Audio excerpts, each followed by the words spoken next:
Well, welcome to this week's Faith Roots podcast, and it's lovely to have you joining with us again. Today's topic is called creative constraints. Creative constraints. I want to think about how things that put constraints or limits on us can actually be very helpful to creative thinking and to making decisions, particularly decisions about church, about making steps forward. You see, we often see constraints and boundaries and limitations as going against creativity. I've heard people say there's too many rules, too many constraints, and it limits my freedom, limits my ability to be creative, to be imaginative, to come up with fresh ideas. I just want to think outside of the box and be liberated, be free to do whatever comes into my head. But often what we find is that it's as we are restricted in, as a framework is put in place, as we're asked to operate within the tram lines, whatever metaphor or picture you want to use there, that we find that those constraints challenge us and push us to be more creative, to be more innovative. Let me give you some examples from the secular world. First of all, this is something that when I was working in industry, that we would often use as an exercise when we were doing workshops to encourage ideas and creativity. We would put an idea, a theme up, and we would say, brainstorm around this. So, for example, that the classic one was, what would it take to invent a car with square wheels? And a lot of people spend a lot of time agonizing about how you got those square wheels to function properly. But then people would actually start to think, well, what if we were constrained and we didn't have round wheels giving us smoothness? And people start to talk and say, well, actually, you need a very good suspension, wouldn't you?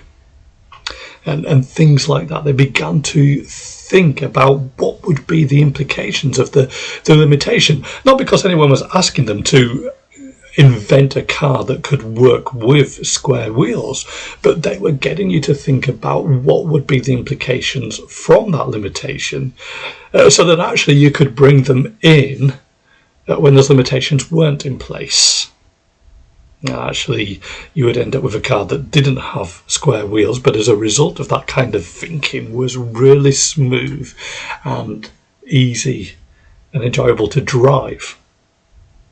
Here's another example of how constraints are used to encourage innovation and improvement and creativity. You might have heard of just-in-time manufacturing, or the Toyota production system, and all the things that came with that, like total quality management and those kind of things. How did those things start to develop? They developed by those responsible for designing manufacturing systems being constrained by particular limitations, and allowing those constraints, those limitations, to stretch their thinking. So traditionally, when you are manufacturing a product, there's a process that you go through to manage your costs, to ensure that you manufacture as efficiently as possible.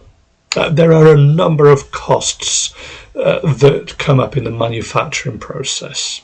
One cost is the cost of transporting goods around the factory and from the factory to the customer. Another cost that you will have is the cost of rework. the cost of quality of having to inspect and remove damaged or defective products from the production line. There are other costs that you will have, the costs of the time that it takes to process things through, the efficiency, the cost that's involved in having a machine working at full productivity so that you're getting the best out of the machine. And out of that, traditionally what we would do in manufacturing is we would work out what is the most efficient, the most cost-effective batch size. So we would work out how we could make as large a batch as possible of something in order to reduce the costs. So you want to have manufactured a large enough batch of products and be ready to sell and to ship those products so that the lorry, the big lorry that you have, is filled so that you are using it efficiently. You want enough raw materials ready so that that production line is going to be working at maximum productivity. And you want enough surplus products so that when you discover defects, you can throw some away and still have enough to sell. And that was all the kind of thinking that would go into your manufacturing decisions. Now, after the Second World War, there were constraints on Japanese manufacturing. And they decided, actually, one of the things that isn't known is that this was of a lot of help, actually, from American and possibly some British manufacturing people who nobody wanted to listen to here, but actually were listened to in Japan. There's a great need to recover industry. And what they said was, well, what if we decide that we have to manufacture one item at a time and sell that one at a time?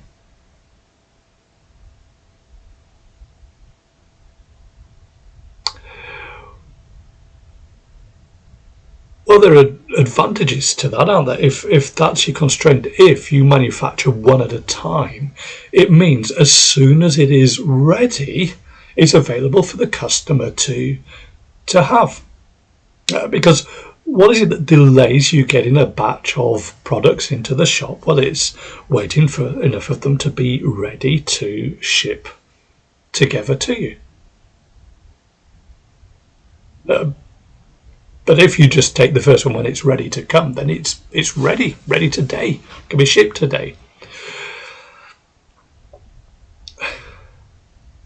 But what if we put the constraint in place? Well then, we would have to work really hard at quality to make sure that there aren't lots of defects and lots of errors. We would have to make sure that we could quickly transport things from one place to the next without having to stop and wait. Instead of having materials sat waiting to be worked on, actually we would need workers and machines ready and sat sometimes idle, sometimes with nothing to do, ready to work when required. So the thinking changed, and it led to this very effective system. It's got its disadvantages as well, and we've seen some of those challenges. I think the just-in-time system is particularly disrupted through things like the pandemic, but generally the result of that was that for years the Japanese car industry particularly was able to get their cars produced and to market quicker, cheaper, and a better quality as well than their Western counterparts. And that's why companies like Toyota and Nissan for years dominated. The same principles were taken out of the manufacturing industry into the service industry and into supermarket supply chains. And that's how Tesco were able to dominate the supermarket situation for years. Again, I think there are challenges coming in now because no system is perfect, and the recent geopolitical shocks will be affecting that. But you get the idea. What's this got to do with church? Well, I want to suggest that there have been a couple of things that have happened, and there are some things that are being suggested that we, on the one hand, have reacted to and said, these are threats, these are dangers, these are constraints that we don't want. Some of them have even been described as persecution. And it may even be that God sometimes uses persecution to put those constraints in place, but may actually be proving helpful to us. And I would encourage us to use these constraints to help us think innovatively, creatively, biblically, crucially, of course, about how we might work if those constraints were there, if they weren't avoidable, and if they were permanent. With the hope that those constraints don't become permanent, don't become necessary, don't become more than hypothetical suggestions. But out of that, we might get some good ideas. I'm thinking of two things in particular. I want you to think, first of all, of the pandemic and what happened as a result of the pandemic. What the pandemic did was it constrained our ability to meet in the places, at the times, and in the way that we had been used to. That there was a period of time when government restrictions made it illegal for us to host gatherings.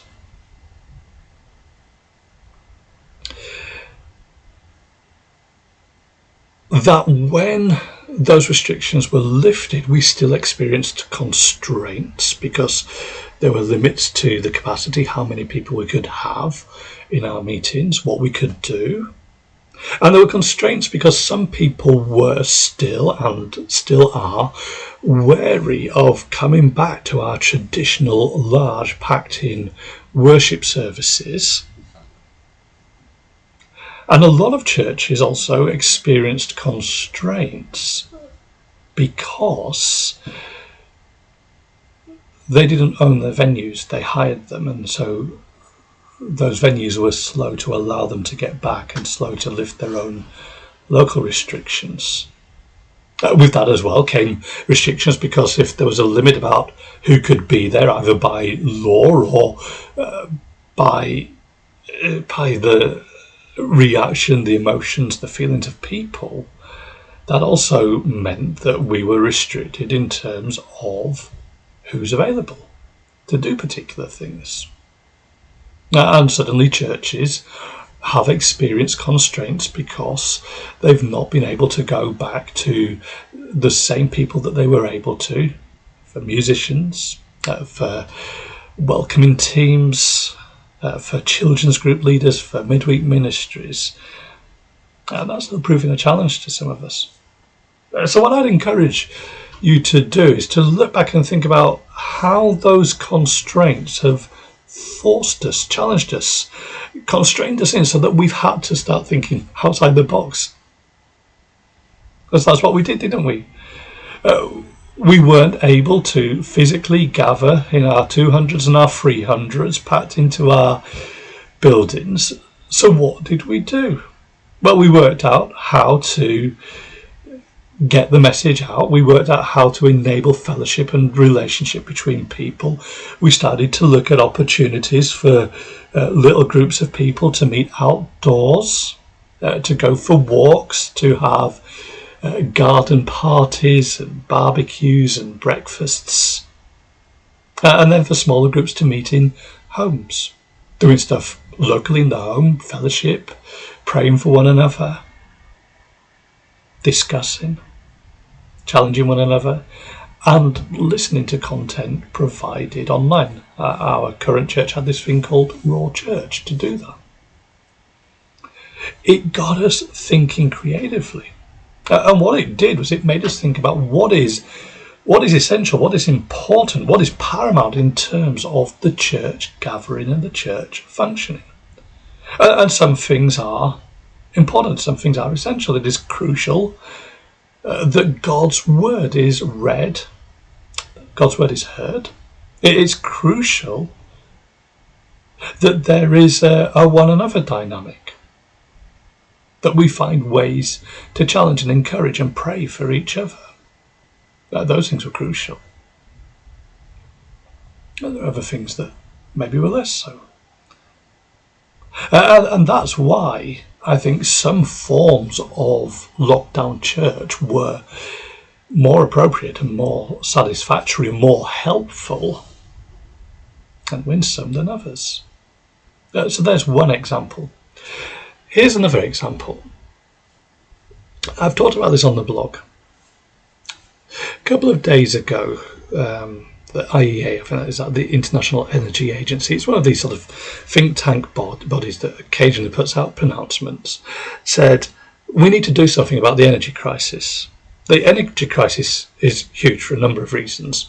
Here's the first one, that we are using up our fossil fuels. And those fossil fuels, as we use them up, are contributing to climate change. That is, I know there are people that challenge that theory, but I think that is generally agreed common wisdom. Secondly, there have been a number of factors that have caused fuel prices to escalate. They were already going up massively, and that's causing a huge cost of living crisis, starting to pump into inflation now. Thirdly, we are seeing problems in terms of the supply chain, the logistics, and we're seeing shortages at times, and again that contributes to rising costs. And that's been exacerbated by Russia's invasion of Ukraine, because Russia is a prominent major supplier of oil and gas, particularly into Europe.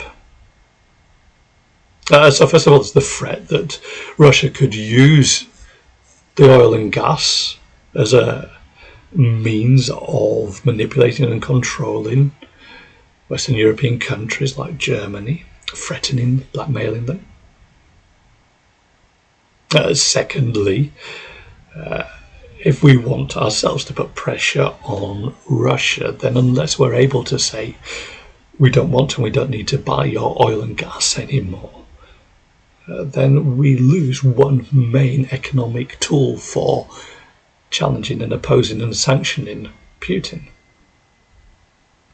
So the IEA has said, are there ways that we can start to wean ourselves off of these fuels? Or we can make some improvements? And they came up with this idea. They said, amongst a whole list of suggestions and ideas, one like encouraging people to work from home more and that kind of thing, encouraging public transport, they said, what if on a Sunday people weren't allowed to drive their cars in the city? Now, a couple of things to notice about that. First of all, they didn't say no transportation will be allowed at all. Presumably buses, trains, trams, trolley buses, those kinds of things will still be permitted if in this hypothetical law.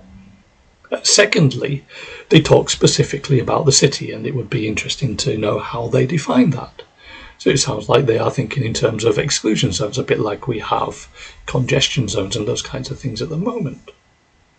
Thirdly, this is a think tank just throwing out ideas. This isn't a law that's been brought in by any government anywhere.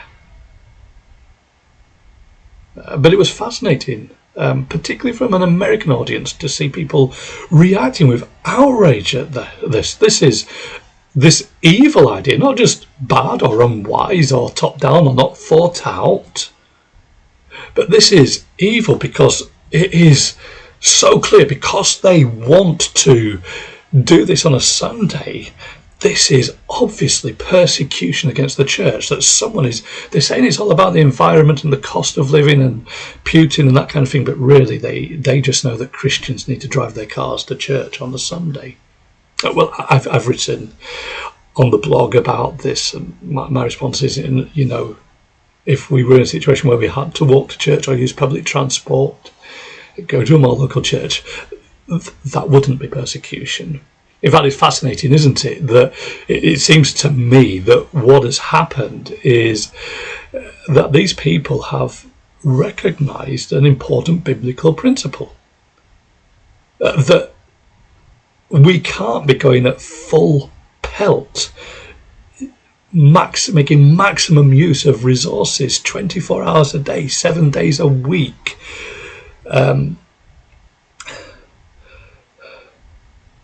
52 weeks a year, 7 years in 7, 50 years in 50, 100 in a century.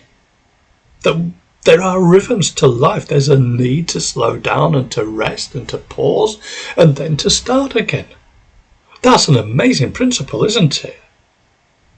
And it's a principle that we find in the Bible. We find this principle of Sabbath, sometimes by religious people made legalistic and oppressive, but actually something that was for the good of God's people and his creation.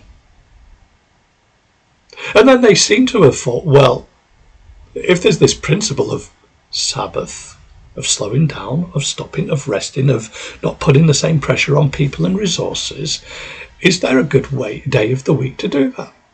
And oddly enough, they seem to have landed on Sunday. I suspect because in many cultures, this won't be true everywhere, I wonder whether they would vary it for Jewish cultures or Islamic cultures, but I suspect with a Western focus, they've realised that there has been a tradition, still there a little bit, that there's a day of the week when we slow down. That even as shops have opened, when I was younger, shops closed on a Sunday.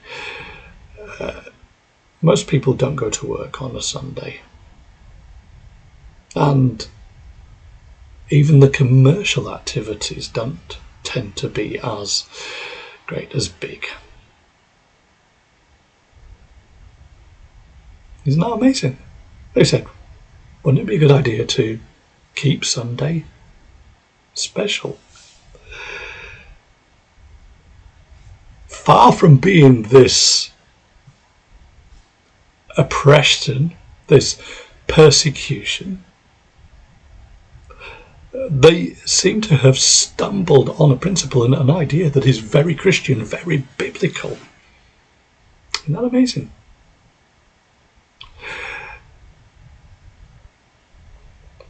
I'm not going to get into the rights and wrongs of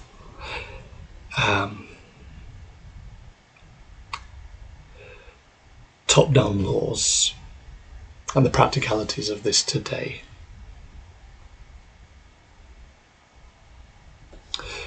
But two things strike me here. The first is, why was our natural instinct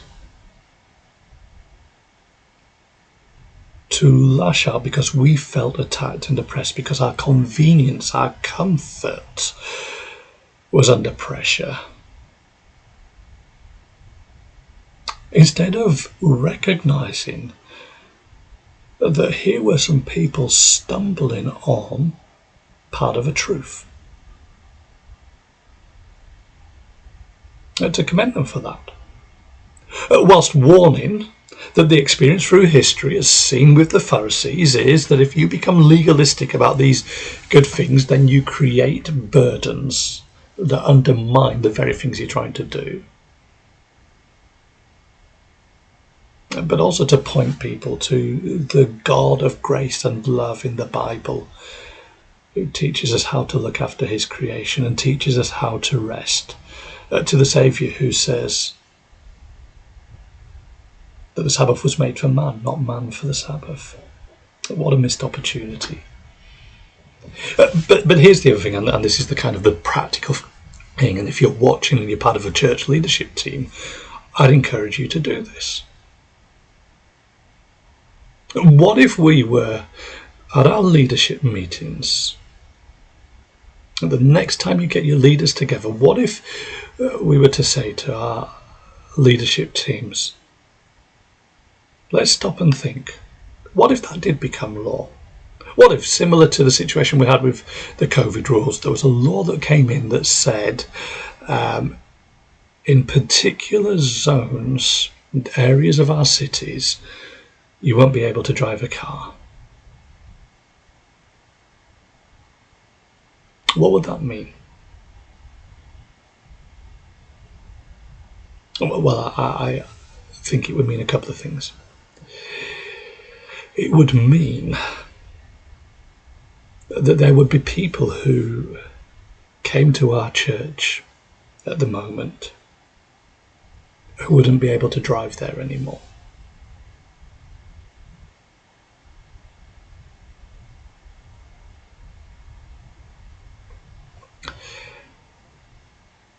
And it would mean that there would be people who lived close to where our church met, who wouldn't be able to drive off to the other places that they have traditionally driven to on a Sunday. And that's not necessarily to another church somewhere else.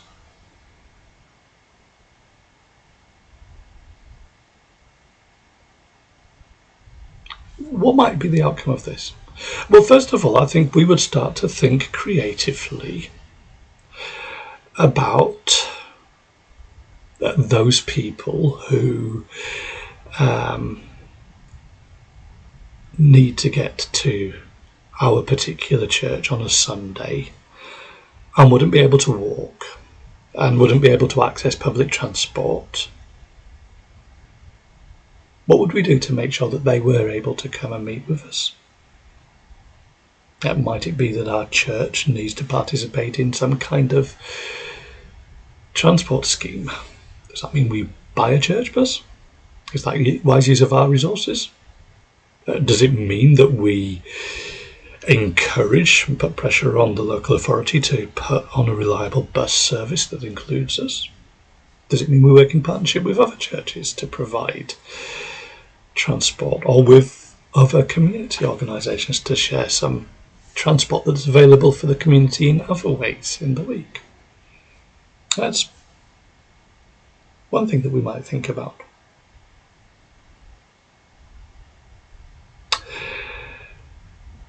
Here's the second thing. What about all of those people who are able to walk to church or use public transport to get to church? What if we proactively made a thing of that time so that it isn't just walking or sitting on a bus time? What about if we encouraged people to use that time to walk together, to get on the bus together? What if we encourage people to think about how they could be praying as they came in? What if we thought about the witness? I mean, first of all, that people would visibly see Christians coming to the church, but also if we encourage them to use the time on the way, to talk to someone on the bus, to give them a Luke's Gospel and an invitation to consider coming to the church themselves, to stick some church newsletters through doors on the way in, to walk with other Christians and be praying with them and singing with them, and talking about what they were looking forward to as they came to the service, and afterwards to be reflecting and chewing on things together.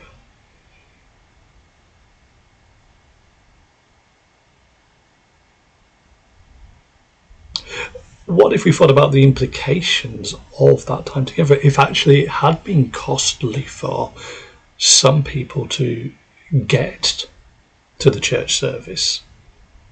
Well, if it's just a case of jumping in the car and it's 3 minutes down the road to church, and then afterwards there are other things that I want to get on to do that are 3 minutes away again, then I might be tempted just to coast in and out of church. And I might say I just want to be there for an hour minimum and I want to get out. But if I've had to take 2 buses to get to church, it's taken me 90 minutes. And it's going to be the same going back again. I don't want to just be rushing through. I want to give time. I might want to spend a couple of hours with other believers. I might want to give time to doing some Bible study or meeting with others to pray and talk things through. I might want to eat with other Christians whilst I'm there.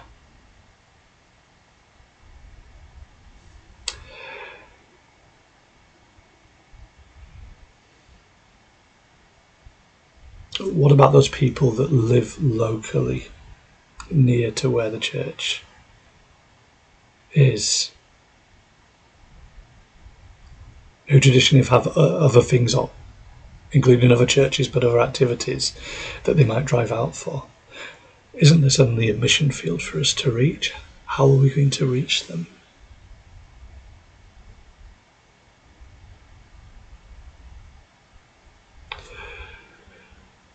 What about those people that are travelling in? Why are they travelling in?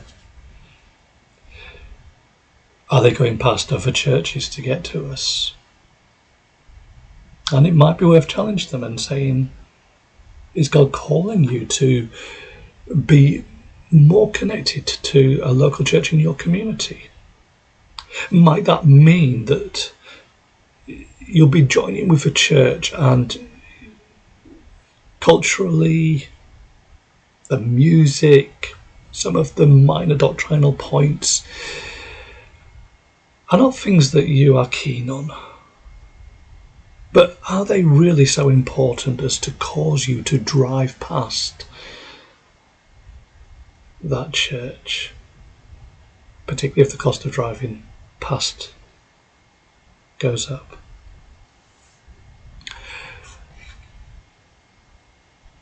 Is it because there isn't a healthy gospel church in their locality?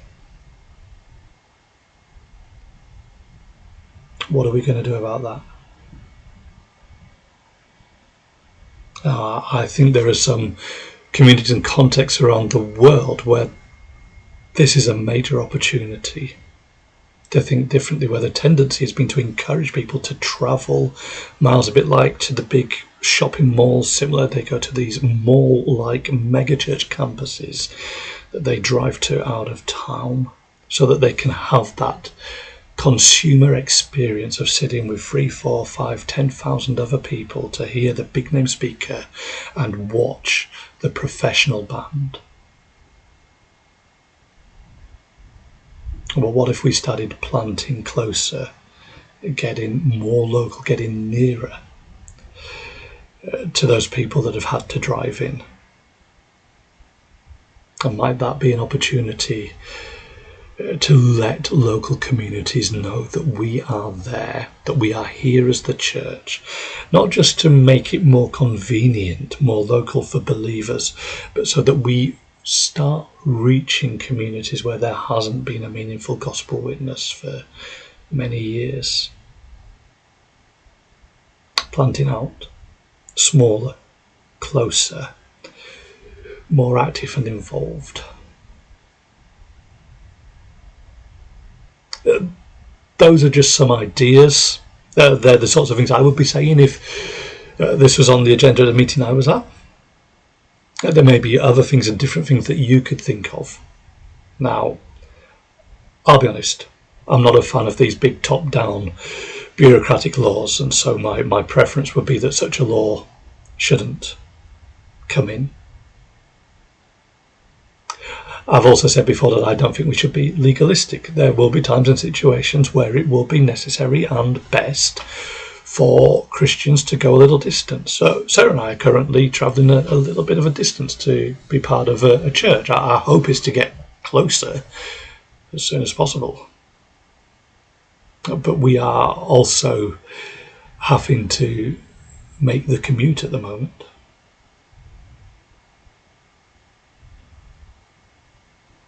But it would be good to see how that constraint affects our thinking about church and mission. And the result of that might be that we make some changes anyway. And if we do, the benefits won't just be environmental ones, as much as it's a good thing to care about the environment and to be wise stewards of it. They won't just be economic ones, and again, if people have to spend less money on fuel for their car, they can be using that money to support the work of the gospel. But I think the benefits could be to our spiritual health and to our witness, to our evangelism as well. I'd love to hear back from you. What sorts of ideas and suggestions did you come up with when you talked about this with your church members and your church leadership? Why not drop me a line via faithroot.com, and I'll share some of those ideas at some point when I'm podcasting or blogging. Thanks for joining in today.